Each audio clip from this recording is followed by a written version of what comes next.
कोई भी अच्छा काम शुरू करते हैं तो कहते हैं श्री गणेश करो। विघ्न विनाशक, दुख हरता, सुख करता, सिद्धि विनायक श्री गणेश की हम बहुत प्यार से महिमा करते हैं, उन्हें याद करते हैं, पूजा करते हैं। हर कार्य की शुरुआत उनकी स्थापना से करते हैं। लेकिन क्या सिर्फ याद करना और उनकी महिमा करना क्या उतना काफ़ी है?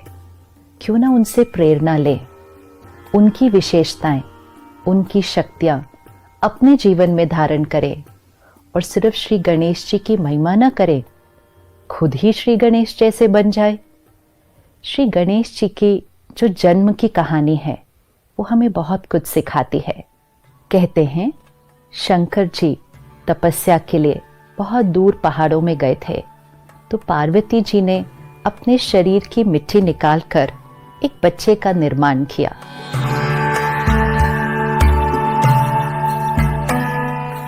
एक दिन पार्वती जी ने उस बच्चे को घर के बाहर खड़ा किया कि वो स्नान करने जा रही थी, तो घर में अंदर में कोई नहीं आना चाहिए। और अचानक उस दिन शंकर जी वापस आ गए, तो उस बच्चे ने अपने कर्तव्य का पालन किया और शंकर जी को अंदर नहीं जाने दिया, क्योंकि उस बच्चे ने अपने पिता को ही नहीं पहचाना। कहा जाता है शंकर जी को इतना गुस्सा आ गया कि उन्होंने उस बच्चे का सर काट दिया।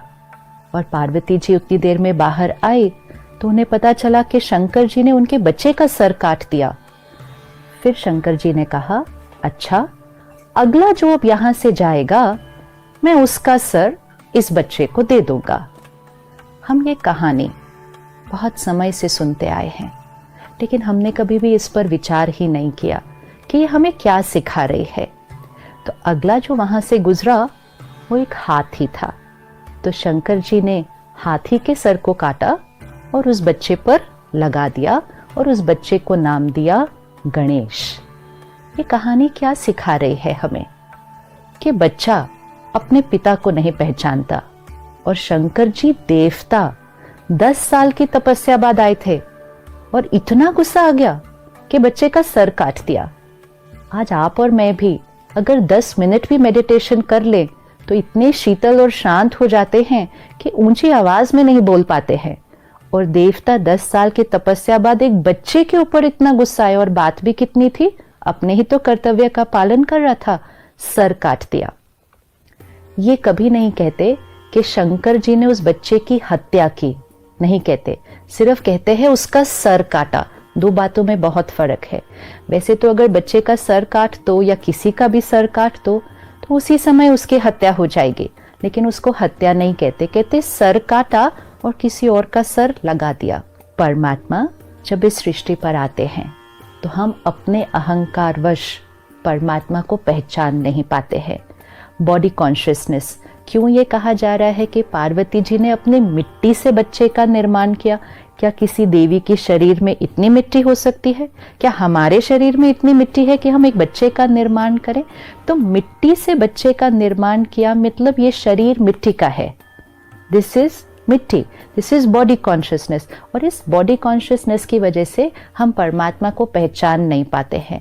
तो परमात्मा सबसे पहली चीज क्या करते हैं, हमारी बॉडी कॉन्शियसनेस के सर को काटते हैं, हमारे अहंकार के सर को काटते हैं। तो शंकर जी ने बच्चे का सर काटा। अच्छा, सर काटा ही था तो वापस वही सर लगा देते, एक और की हत्या करने की क्या जरूरत थी? लेकिन जब परमात्मा हमारे अहंकार का सर काटते हैं तो फिर उसकी जगह सोल कॉन्शियस, ज्ञान से भरा हुआ, प्योरिटी और डिविनिटी से भरा हुआ एक बहुत वाइज सर हमारे ऊपर लगाते हैं। तो शंकर जी ने वो सर काट के ज्ञान का सर उस बच्चे को दिया और फिर उसका नाम रखा गणेश।